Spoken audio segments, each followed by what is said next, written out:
Vamos a hablar ahora de milagros. Tenemos nuevos milagros para engrosar nuestro viejo catálogo. En este caso, se trata de algunos sucesos milagrosos vinculados con algunos conocidos nuestros, o de algunos personajes recurrentes de este programa. El primero es Álvar Núñez, cabeza de vaca.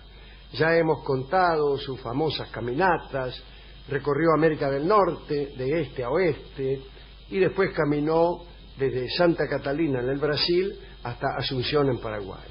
Y en el camino de su primer periplo, en el camino por aquel lugar que más adelante serían los Estados Unidos, sucedió algo sorprendente.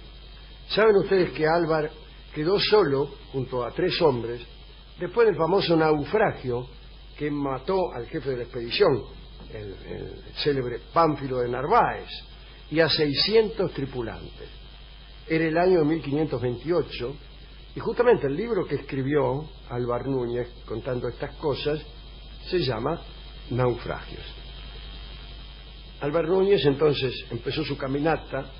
Los indios de la zona de la Florida, los caribes, eran según algunos antropófagos y lo atraparon a Álvar Núñez y a sus compañeros.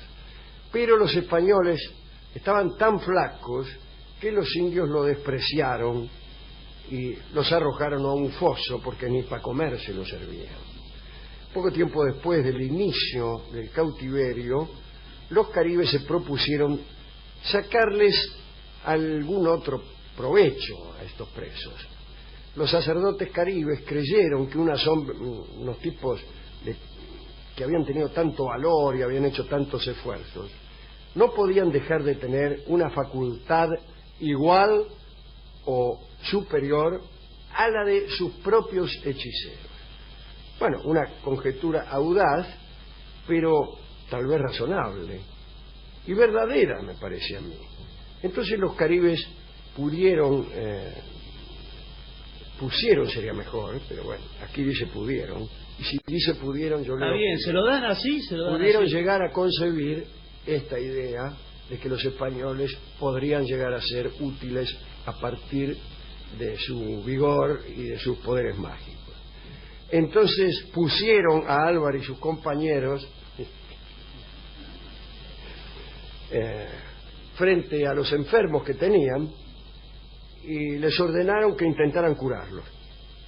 Si estos tipos están enfermos, cúrenlos. Bueno, entonces los españoles al principio creyeron que se estaban burlando, pero luego vieron que iba en serio. Y además vieron también que si no accedían al pedido, les iban a quitar la poca comida que les daban, etcétera. Entonces Cabeza de Vaca le dijo a los indios que ni él ni sus compañeros eran sanadores, ni entendían nada de la materia, pero bueno, al final tuvo que ceder, porque amenazaron con quitarles la vida. Allí entonces Álvar Núñez se presentó ante unos enfermos e hizo lo primero que se le ocurrió, que es lo que hubiéramos hecho nosotros. Cita en su crónica que rezó un Padre Nuestro, una Ave María, y al mismo tiempo que se santiguaba con las 2 manos y soplaba a los enfermos en la parte donde les dolía. Y se produjo un milagro inesperado. Los enfermos se curaron. Y pasaron más cosas aún. La admiración por Álvar Núñez y sus compañeros fue mayor cuando soplaron a 5 tullidos y al día siguiente salieron caminando, según la crónica que escribió Álvar Núñez. Sí. Bueno, aquellos náufragos terminaron por ganarse el favor de todos los indios de la región cuando reavivaron a un muerto que, según cuentan, se quejó por haber sido resucitado. Sus primeras palabras al volver a la vida fueron Bueno, parece que entonces todos acudían a Cabeza de Vaca y sus amigos para que los tocaran. Los soplaran, los tenían que soplar. No, aquí era que los tocaran. Tóqueme, decían. Y le daban todo lo que pedían. Algo importante fue que les dieron unas calabazas que eran el símbolo de la autoridad mágica y sacerdotal. Y esta calabaza la llevaron siempre consigo. Los caribes los dejaron partir, pero les pidieron que se acordaran siempre de ellos. Otras comunidades supieron de aquellos sanadores, y entonces por donde los peregrinos pasaban, acudían los indios con sus hijos a cuestas, las manos llenas de regalos, y entonces los españoles los tocaban o los soplaban y listo. Millares de indios acudían al paso de Álvar Núñez y sus hombres, así que todo iba bien, pero imagínense, los importunaban demasiado, casi no tenían tiempo de continuar con el viaje. Por eso tardaron 8 años en llegar desde la Florida hasta Los Ángeles. No es cerca, pero no da para 8 años tampoco, imagínense. En una oportunidad debieron soplar a 3.000, uno por uno, naturalmente, porque parece que no se permitía el soplido colectivo. Cuando los indios presumían o suponían que los españoles estaban descontentos, no se atrevían a comparecer ante ellos, temerosos.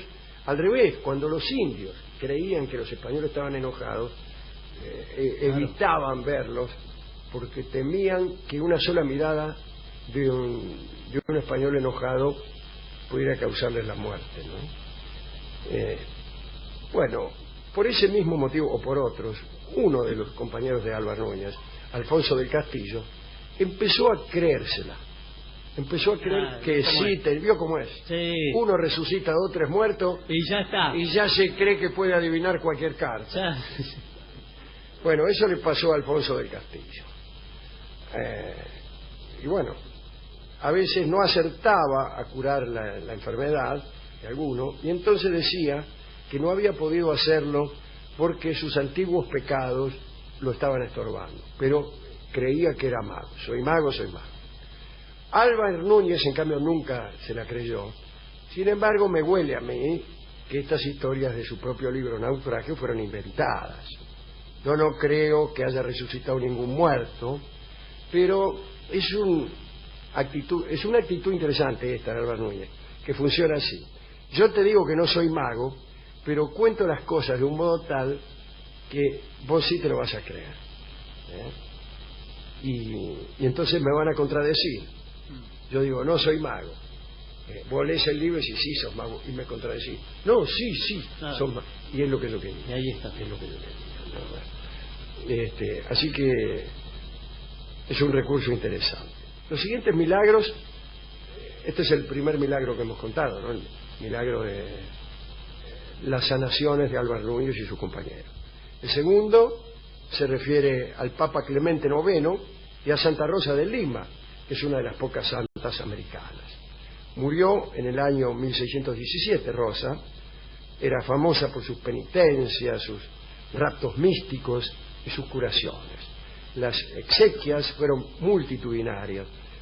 Bueno, fueron todas las autoridades, el virrey, don Francisco de Borja y Aragón, el arzobispo de Lima, don Bartolomé Lobo Guerrero. Bueno, 4 años después de la muerte de Rosa, el rey Felipe IV de España llegó al trono y lo primero que firmó fue una carta dirigida al Papa pidiendo la canonización de Rosa. Pero nadie le dio bolilla a esa solicitud, ¿no es cierto?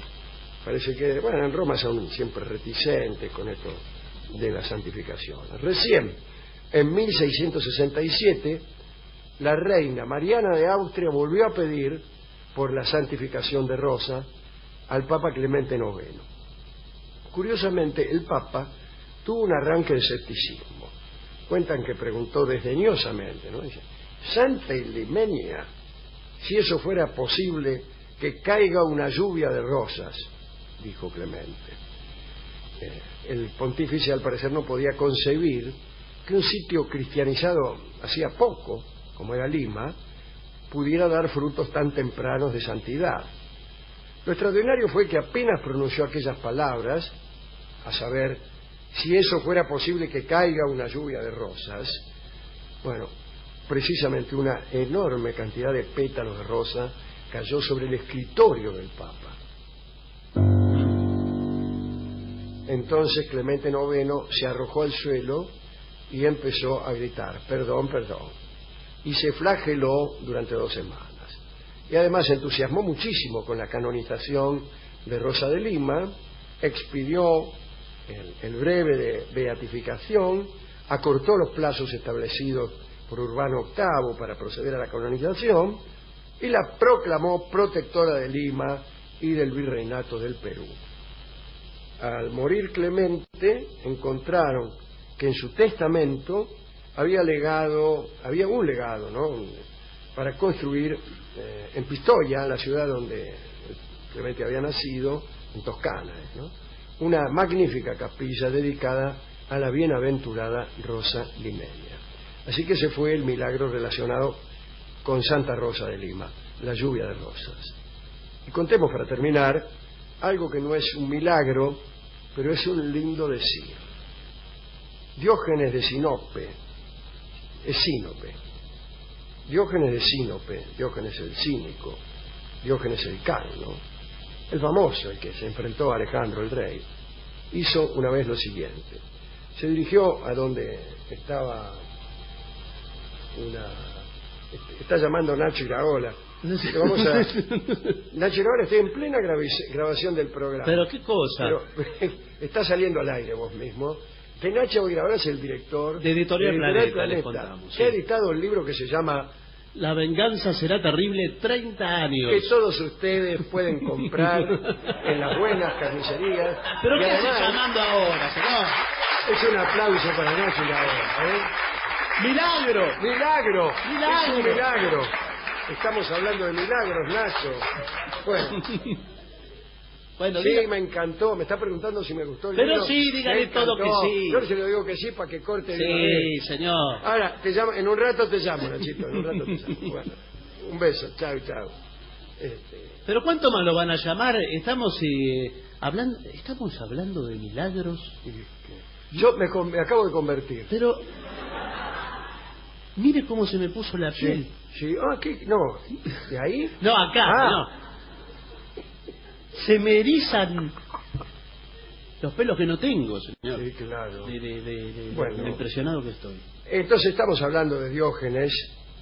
Hizo una vez lo siguiente. Se dirigió a donde estaba una estatua y se quedó quieto frente a la estatua y le tendió su mano pidiéndole limosna. Y allí, frente a la piedra, se quedó inmóvil. Pasaron largas horas y un hombre se le acercó y le preguntó por qué hacía eso. Y Diógenes, sin mirarlo, sin dejar de esperar la limosna imposible, respondió: lo hago para acostumbrarme al rechazo, lo hago para acostumbrarme a una tierra sin prodigios. Extraordinario. Así que este es el final de nuestra colección de milagros, catálogo que estamos desglosando en un tiempo sin prodigios, en un tiempo sin fe. Lo hemos leído con un espíritu escéptico y burlón, y estamos no en contra de los milagros, pero sí, como Diógenes, tratando de adiestrarnos para poder vivir en un mundo sin milagros. Y es un adiestramiento que no termina nunca. Algunos hombres saben que nada prodigioso les ocurrirá, pero no dejan ni un segundo de sentir el dolor de vivir en un mundo donde los milagros que se esperan no ocurren nunca. Voy a hacer un paréntesis porque me voy a dirigir a la plaza de enfrente a entrenarme un rato, a pedirle limosna a una estatua, yo, que no he hecho otra cosa durante largos años.